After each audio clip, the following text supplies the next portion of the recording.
In this video, I write down the Black-Scholes-Merton pricing formulas for European options. Again, we've discussed the assumptions and the intuition behind these. And in this video, I will discuss what those formulas are. So Black-Scholes-Merton Model, or pricing formulas, these were first published in 1973 in a paper by Black and Scholes called The Pricing of Options and Corporate Liabilities. Robert Merton also published a paper about the same time, calling this the Black-Scholes option pricing model. And the model gives a formula for European option prices, and Merton and Scholes received the 1997 Nobel Prize in Economics. Black did not because he died in 1994. Now the key thing to remember is you do not need to memorize these formulas. The goal is understanding. I will give you spreadsheets in which these formulas are implemented so that you can simply use them. So the Black-Scholes-Merton formulas are as follows. A European call option is equal to S times N of D1 minus K e to the minus RT N of D2, and we'll talk about N in just a minute. The European put option is equal to K e to the minus RT N of minus D2 minus N S times N of minus D1, where D1 equals the natural log of S over K plus R plus 1/2 sigma squared times T over sigma times square root of T. And D2 is D1 minus sigma root T, or rewritten as the natural log of S over K plus R minus 1/2 sigma squared, the quantity times T, divided by sigma square root of T. So several things here. There are several variables in here.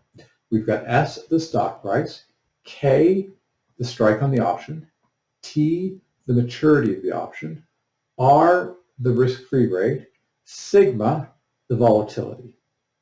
The final thing is what is N. So N is the standard normal cumulative density function, the probability that a normally distributed variable with mean 0 and a standard deviation of 1 is less than x. In Excel, we can use norm.dist of x, 0, 1, true, or norm.s.dist of x, true. So those are the same functions. And again, just to recall our basic statistics,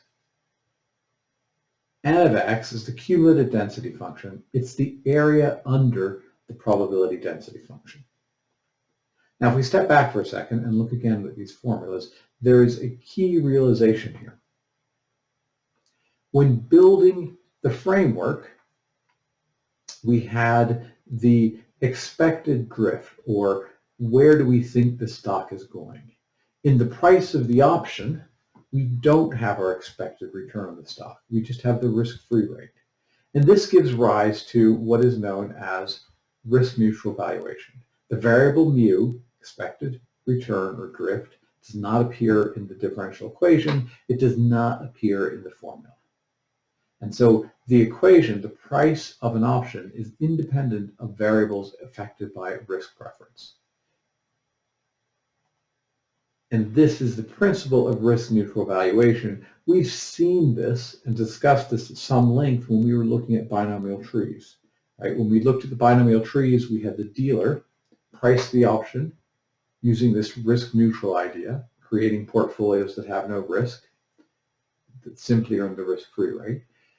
And they, under the assumptions of the binomial tree, were able to sell the option for a little bit too much, buy the option for a little bit less than what it's worth, make this spread, and lock in the spread.